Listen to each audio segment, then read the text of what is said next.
السلام عليكم ورحمة الله وبركاته. أكم نجمة كيساني فيا كيساني جرتني يعني الحمد لله. جرى فيا لسنين جرى سنجد جواتني والله الحمد لله. نجرى فياكم كوتي جواتها جرتوي بيور ماما الفكاتها. أنا برا الحمد لله قاري لو ما نجرى سنين جرى هرمو وانما بونسوس وان برمسا رارغني جنولي سني قبدي دي جرا انس ماني وجتني اودو درين كوني نمچا tokkotuyyuu warra qaba ture warra sanarraa ijoollee dubaraa lama argatee warra saasuun jala duutee kabraa fuudhe jechuudha. Yeroo sanatti yeroo kabraa fuudhu sana haati manaa lammataa kuni ijoollee sana hin beektu. Inni ijoollee sana geessee gombisaa ni beektanii mi warra baadiyyaas ta'e namni wallaalee hin jiru gombisaa keessa ijoollee sana dhoksee jechuudha. Warra isaa haddisii sanaan ollaallee deemtee akka ollaas gadi hin baane akkallee deemtee ibidda ollaan fudhannee akkallee deemtee buna hin dhugnee jedha ijoollee warra isaa sanaan jechuudha haadha manaa isaatiin.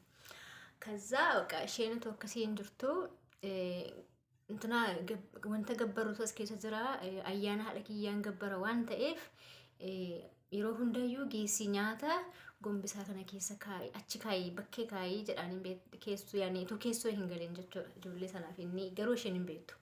Utuma akkas jettu akkasitti guyyaa tokko inni manaa baanaan ibiddaan beektanii ibidda fudhachuuf ollaa deemtee jaarsi kiyyaa ayyaana haadha kiyyaan gabbaranaan jedhee waa hunda bilcheessee akkasii geessaa achi gombisaa keessa kaa'aa jettee dubbatti ollaatti jechuudha.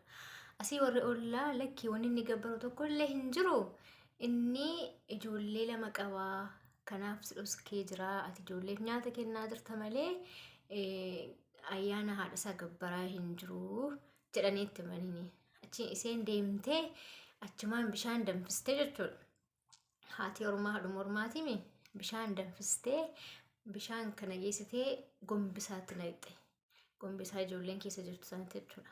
Ijoolleen sun achiin keessaa bahanii lubbuudhaaf hafanii deemanii bakka haadha hin qabnu haadha sin qabnu abbaa sin qabnu jedhanii bakka ijoolleen sun tu abbaaleen argin bahanii badanii muka guddaa wayii arganii yaa muka nanaa nuuf baname balaan bal jedhi nu baname jedhanii mukti sunillee quwwaa rabbiitiin quduraa rabbiitiin jechuudha. Akka manaa ta'ee jiraaf banamee balbalallee ta'ee fi ijoolleen sun lachaan achi keessa jiraachuu eegalan jechuudha. Oduma achi keessa jiranuu wanti jirri nyaata nu waan tokkollee hin jiru. Achiin namicha wayii jira bulguudha nama nyaata. Bulguun sun immoo mana qabaa horii baay'ee isaa qabaa aannan kanallee ni qabaa. Amma yeroo inni bahee ijoolleen kun deemanii waan inni bilcheeffate lafa kaa'atee isheen tokko gowwaadha.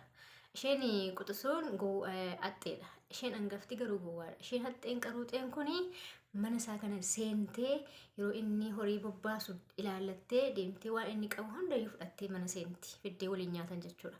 Odoo akkas jedhanii waliin nyaatan guyyaa tokko immoo yaa obboleettii koo ani si gargaara ati yeroo hundaa waan deemtu lakkiin qabamta innaan lakkiin qabamu ni deemaa jette. Yeroo isheen deemtu otoo isheen qodaa kana waan namichaa kana walitti funaannataa jirtu bulguun kun dhufee isheerraa mataasii haadii qeensasii irraa qoree qooxini beektu meeqilqalloo maal jedhama laata qooxi irratti fannisee yaani galgala nyaachuudhaaf galaama ishee jechuudha. Achirratti obboleettiin quxisuun kun eegdee dhabdee ilaallattee yeroo inni manaa bahu argiteeni obboleettii kana barbaachisa dhaqxee hosinna dunni hidhee fannisee ni jiraanii yaani fannisuu jechuun ajjeesuu osoo hin taane akkuma kanaan jechuudha.